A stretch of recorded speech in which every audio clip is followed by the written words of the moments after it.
Hello student, class 9 chapter 2 exercise 2.2 का 4th question देखते हैं क्या कहता है। The difference between two positive integers is 63। Ratio of the two integer is 2:5। Find this number integers.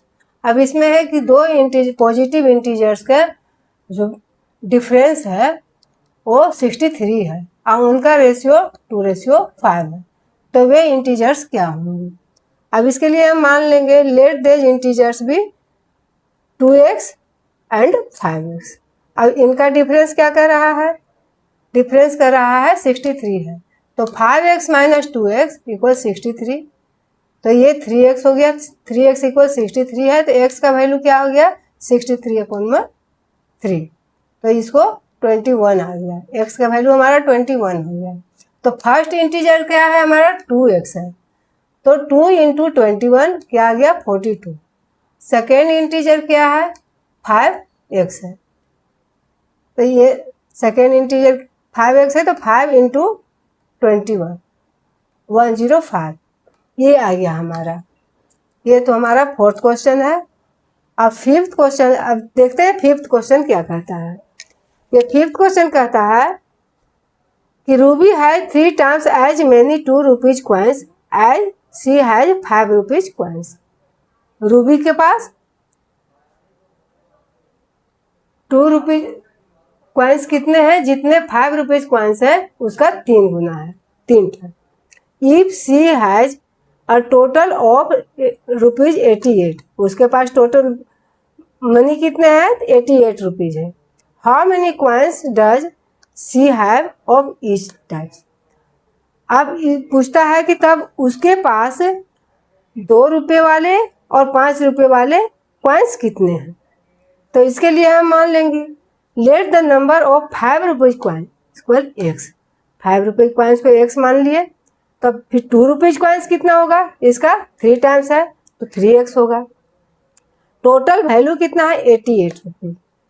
अब इसमें 5 रुपीज कॉइन्स जो है वो टोटल कितना है x है, तो उसको 5 से मल्टीप्लाई कर देंगे 5x, और 2 रुपीज कॉइन्स कितना है 3x है, उसको हम 2 से मल्टीप्लाई कर देंगे। अब 5x प्लस 2 × 3x इक्वल 88। अब 5x, अब इसको मल्टीप्लाई किए तो 6x आ गया। 5x प्लस 6x इक्वल 88, तो ये 5 और 6 को ऐड करेंगे तो कितना आ गया 11x। 11x इक्वल 88 है, तो x इक्वल 88/11। x का वैल्यू हमारा आ गया 8। अब x का वैल्यू 8 आ गया। अब हमारा 5 रुपीज कॉइन्स कितना है x है, तो 5 रुपीज कॉइन्स का हमारा नंबर कितना हो गया 8। 5 रुपीज कॉइन्स के कितने सिक्के हमारे 8 हैं, और the number of 2 rupees coins, तो इसका 3 गुना था 3x था, 3 × 8 24।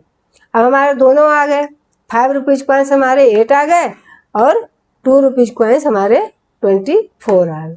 Thank you.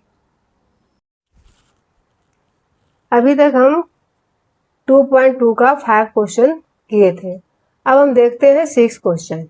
ये क्या कहता है। A farmer cut a 300 feet fence into 2 pieces of different sizes. The longer piece is 4 times as long as the shorter piece. How long are the 2 pieces? अब इसमें कहता है कि फेंस है उसका वो टोटल उसका लेंथ कितना है 300 फीट है, और उसको 2 पीस में किया गया है।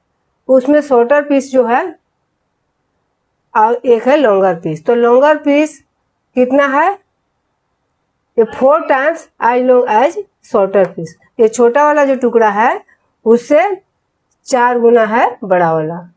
अब इसमें how long are the 2 pieces, तो दोनों पीस कितने बड़े होंगे। ये फार्मर के पास 300 फीट का फेंस है, उसको 2 पीस में किया गया है, एक छोटा है एक बड़ा है। बड़ा वाला जो है वो छोटे वाले से 4 गुना है। तो इसमें कहता है कि दोनों पीस कितने बड़े बड़े होंगे। अब देखना है, अब इसमें हम मान लेंगे शॉर्टर पीस। ऐसे छोटे वाले को ही माना जाता है, लंबे बड़े वाले को कभी नहीं माना जाता। Let the shorter piece equal x feet. Then the longer piece क्या होगा, ये 4 गुना है तो 4x फीट होगा। तो total length of the fence, fence का टोटल लेंथ कितना है 300 फीट है। तो x प्लस 4x ये दोनों को जोड़कर कितने आने हैं 300 फीट आने हैं। तो 5x इक्वल 300 फीट। तो x इक्वल क्या हो जाएगा हमारा, जोड़ने के बाद 5x आ गया हमारा।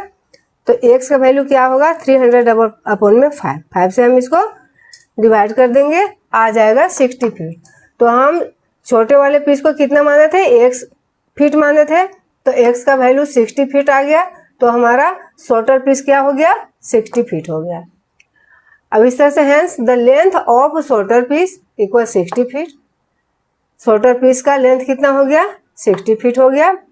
And length of longer piece equal 4x था, तो 4 इंटू एक्स का वैल्यू हमारा 60 आया है, उससे हम इसको मल्टीप्लाई कर दिए तो 240 आ गया हमारा फीट। इस तरह से दोनों पीस का हमारा लेंथ निकल गया। अब देखते हैं 7 क्वेश्चन, 2.2 का ही 7 क्वेश्चन है या लास्ट क्वेश्चन भी है ये इसमें क्या कहता है, if the length of the rectangle is 3 more than twice its width and its perimeter is 24 centimetre.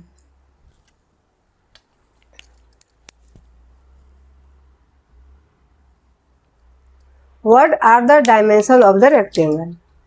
एक रेक्टेंगल है, उसका जो लेंथ है वो ब्रेथ का क्या है 3 मोर देन ट्वाइस, दोगुने से 3 सेंटीमीटर ज़्यादा है हाँ, और उसका पेरीमीटर 24 सेंटीमीटर है।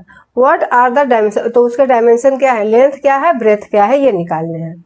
तो इसमें अभी बताया कि जो छोटा साइज होता है उसी को माना जाता है, एज में भी जिसका कम उम्र होता है उसका माना जाता है।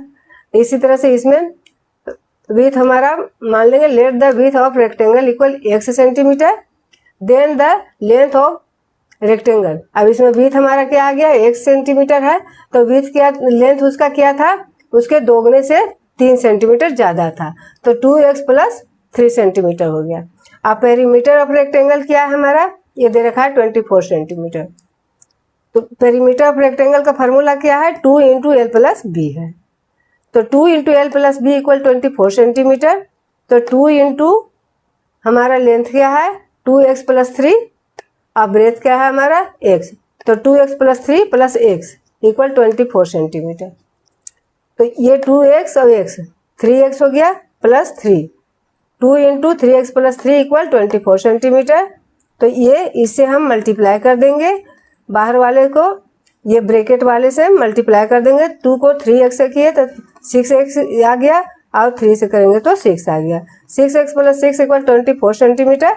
तो 6x इक्वल क्या हो जाएगा, हम इसमें से माइनस कर देंगे तो 18 सेंटीमीटर आ गया। तो x इक्वल क्या हो गया 18 अपॉन में 6, तो 3 सेंटीमीटर आ गया। x का वैल्यू हमारा 3 सेंटीमीटर हो गया। अब विथ को हम क्या माने हैं x माने हैं, तो विथ ऑफ रेक्टेंगल क्या हो गया 3 सेंटीमीटर हो गया।